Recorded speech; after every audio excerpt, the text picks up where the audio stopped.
Good afternoon, everyone. I'm Anupam Sahai, and I'm pursuing BE in Mechanical Engineering from BITS Pilani campus. And I'll be presenting my project, which is an API service for potential phishing zones. The challenge is that the ocean data is a very massive uh, data set, and using GIS, existing GIS polygon math is very heavy and takes a lot of time. Uh, Also, when using this platform, normally users want multiple parameters to change, and hence the current API service is very slow for that.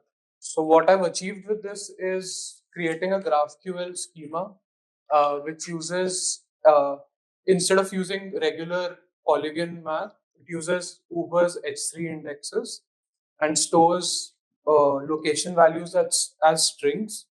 I'm using Flask. It is hosted on Flask, and I'm using Postgres for the database because it's already pre-existing in the marine spatial planning framework. And the output would be a structured JSON file, which can be forwarded to the front end. So for the opportunities, this can create a sub-second responses for fish adversaries. It this API is reusable and can be easily changed for different projects by giving different inputs and changing slightly the schema which is provided. Uh, this is also providing a JSON file output and and the API is hosted on Flask, uh, which will ultimately be implemented in a web-based framework.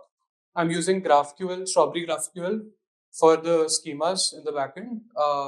For the storage, I'm using Postgres SQL uh, and H3 Py, which is to convert the location into hexagonal strings, which can be easily accessed. And of course, I'm using Postman for verification. So I'll be explaining each and every one of these just why I've chosen these and what's the benefit of this. So Flask is a minimal Python web framework, and so it uses less memory and is good in this case because it can directly give the queries to the GraphQL schema and not use the database. Not interfere with the database. GraphQL is a query language which is being used to run the API. It'll create the schema, and the benefit of this over the one we are already using is that this has a single endpoint and can use multi-filtering so that the the data that the user wants is the only data that is supplied to him or her. So there's no excess data that is being conveyed, which reduces the time and yeah, that's the thing, and reduces the bandwidth, especially from SATCOM at sea. Right, slide which was comparing both of them. So I've also shown in the slides, which is an example query. So what it ideally shows is by changing a few inputs, by changing what you want, you can just change the variables that you'd like, and nothing else in the schema has to change, and you can get multiple inputs just by one simple query. So that's the benefit of using GraphQL over like the REST API, which was there previously. And I'm using Postgres SQL as the backbone for the storage. This was because it is already implemented and is fast and convenient for join queries. Um, for the database itself, instead of instead of making one table with many variables, I have made parallel tables with same primary keys and different parameters.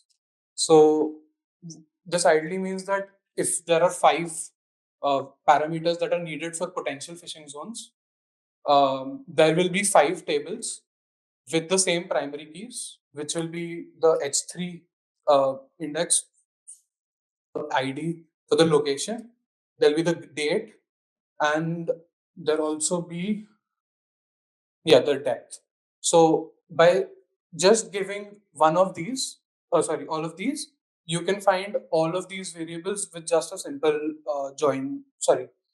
This also helps in troubleshooting if there will be issues.